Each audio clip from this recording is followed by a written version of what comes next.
Hi, welcome back. In this video, we will learn how to insert data into a table. There are two different methods by which we can insert data. First, one is by the syntax insert into. So basically, whenever we wanted to insert data in a particular table, we need to write insert into, then the table name. Here we have our table name countries too, that you might remember that we have created in earlier video. After putting the table name, we will write the column names in which we wanted to insert the data. So we have three different columns: country ID, country name, and region ID.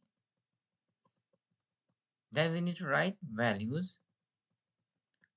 Then after we will write the values that we wanted to insert.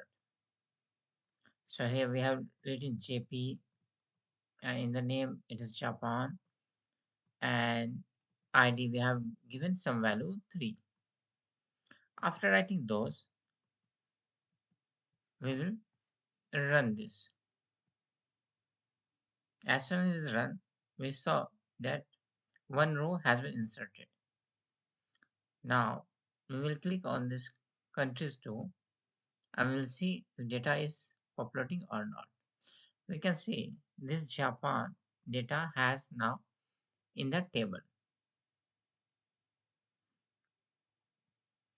We can select all these data in a go and can run also. Sorry, I forgot to rename the table name. Let me rename first, then we will run it again.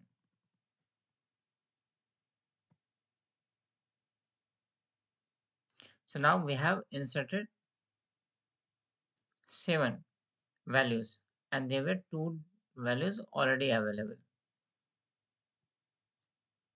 So now we can see total 9 values has been added. So this was the first method by which we can insert data. There is another method also. We can right click on a table in which we wanted to insert the data. We'll right click on this and we will get an option import data. After clicking on it, we get a box like this. Browse, then select the file and import it. We can use this method, the second method, when we have a bulk of data that needs to be inserted in a table. While the array method that we used can be used when we have a small piece of data. Thank you for watching this video. We'll meet in another video.